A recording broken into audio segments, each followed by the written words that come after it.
अहोई अष्टमी का व्रत क्या है, यह क्यों रखा जाता है, कब आता है, इसकी कथा क्या है।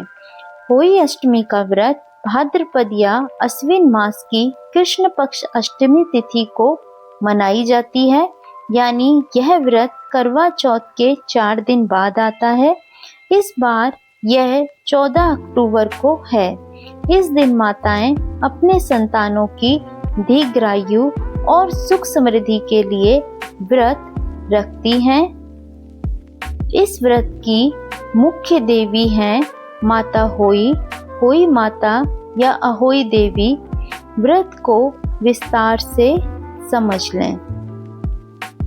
सबसे पहले इसका नियम जाने महिलाएं इस दिन निर्जल व्रत रखती हैं। कुछ महिलाएं हल्का फलाहार भी लेती हैं, जैसी जिसकी भावना कर सकते हैं। सबसे पहले सुबह जल्दी उठकर स्नान कर लें। साफ सुथरे कपड़े पहने। लाल या पीले रंग के शुभ माने जाते हैं। अगर पहन सकते हैं तो घर की सफाई कर लें और पूजा स्थान तैयार करें।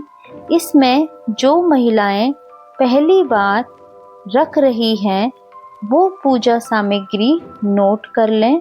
होई माता की तस्वीर या चित्र पूजन के लिए, अगर नहीं है तो गोबर या पीली मिट्टी से माता का चित्र बना लें।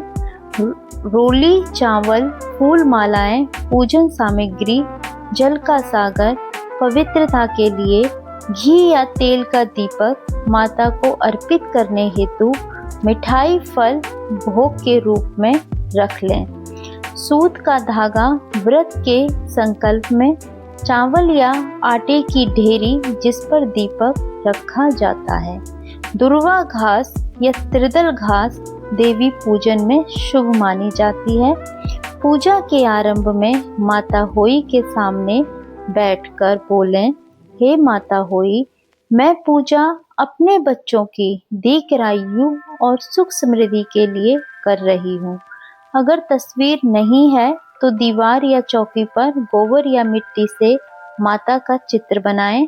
उस पर फूल, रोली, चावल और जल अर्पित करें। माता के सामने दीपक जलाएं। माता की आरती करें। इसके बाद होई माता की कथा सुने या पढ़ें। नीचे दी गई है। बहुत समय पहले की बात है। एक सेठानी थी। उसके 7 बेटे और 7 बहुएं थीं। दीपावली से कुछ दिन पहले सेठानी अपने घर की दीवार सजाने के लिए जंगल से मिट्टी लाने गई। वह जब मिट्टी से खोद रही थी तो उस मिट्टी में एक छोटी सी गिलहरी या शारिन का बिल था। अनजाने में उसकी खुरपी कटाल से उस गिलहरी का बच्चा मर गया। सेठानी को जब यह बात पता चली तो उसे बहुत पछतावा और दुख हुआ। वह रोती हुई घर लौटी और मन ही मन बोली, सब मुझे से बहुत बड़ा पाप हो गया है। मैंने एक निर्दोष प्राणी की जान ले ली। कुछ समय बीता। उसके 7 बेटे एक एक करके मरने लगे। सेठानी का घर शोक में डूब गया। वह बहुत दुखी हो गई। बैठे बैठे सोचने लगी, मुझे ऐसे क्या पाप हुआ है। तब उसे समझ आया कि यह सब उसके पाप का फल है। वह बहुत पछताई और हर जगह उपाय ढूंढने लगी। आखिरकार एक दिन एक संत ने उससे कहा, तू अहोई माता की पूजा कर और अपने पाप का प्रायश्चित कर। सच्चे मन से व्रत रखेगी तो माता तुझे अवश्य आशीर्वाद देंगी। अगले वर्ष कार्तिक कृष्ण पक्ष की अष्टमी को सेठानी ने व्रत रखा। उसने माता अहोई की पूजा की, कथा सुनी और सच्चे मन से क्षमा मांगी। वह बोली, माँ अहोई, मुझे क्षमा कर दो, मेरे बच्चों को जीवन दान दो। माता अहोई उसकी भक्ति और पछतावे से प्रसन्न हुई। उनके आशीर्वाद से सेठानी के सारे पुत्र फिर जीवित हो गए। इसके बाद फल, मिठाई और हल्का प्रसाद जैसे गुड़ चने से माँ को भोग लगाएं, माता की आरती गाएं। रात को जब तारे निकल आएं, तब आंगन या छत पर दिया जलाएं, तारों को जल अर्पित करें।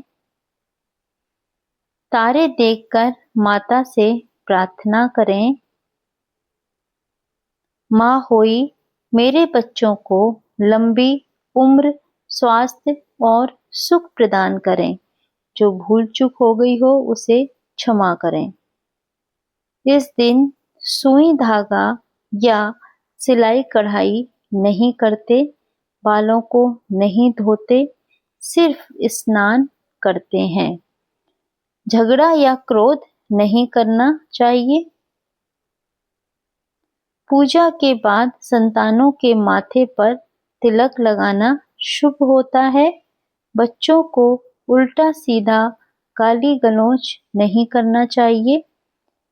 अब भोजन ग्रहण कर लें। धन्यवाद। जय होई माता की।